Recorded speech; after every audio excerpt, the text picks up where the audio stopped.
Ұстаз ұлағатты ұғым.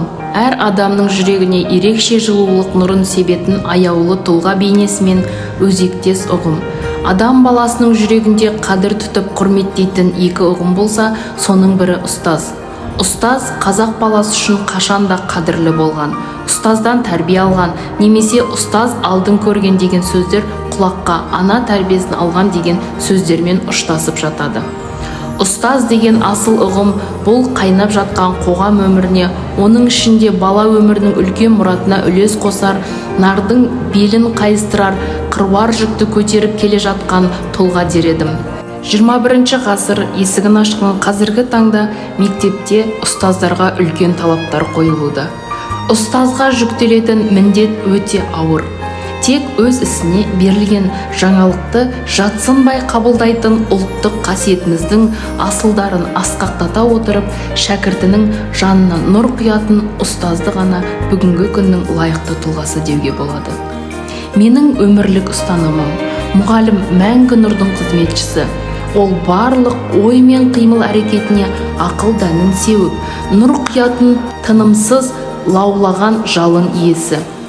Мен бүгінгі таңда өз мамандығым бойынша 2 жыл еңбек етіп келемін.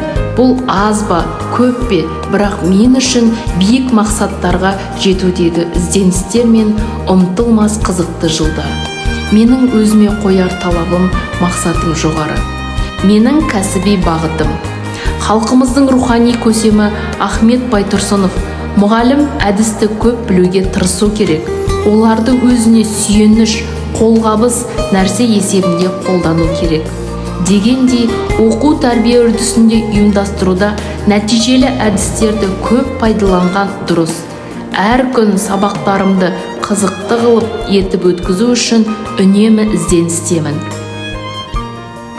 Оқушылардың да сабаққа қызығушылықтарын арттыру үшін сыни тұрғысынан ойлау әдісін қолданамын.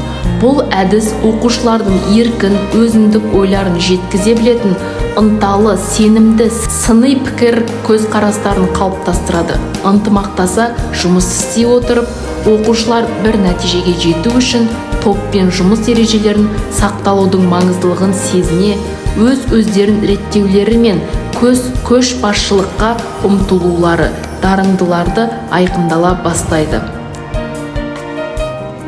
Алдағы уақыттағы жоспарым логикалық ойлау қабілеттері жақсы дамыған, шығармашылыққа жақын оқушыларымды ғылыми жобаларға дайындау.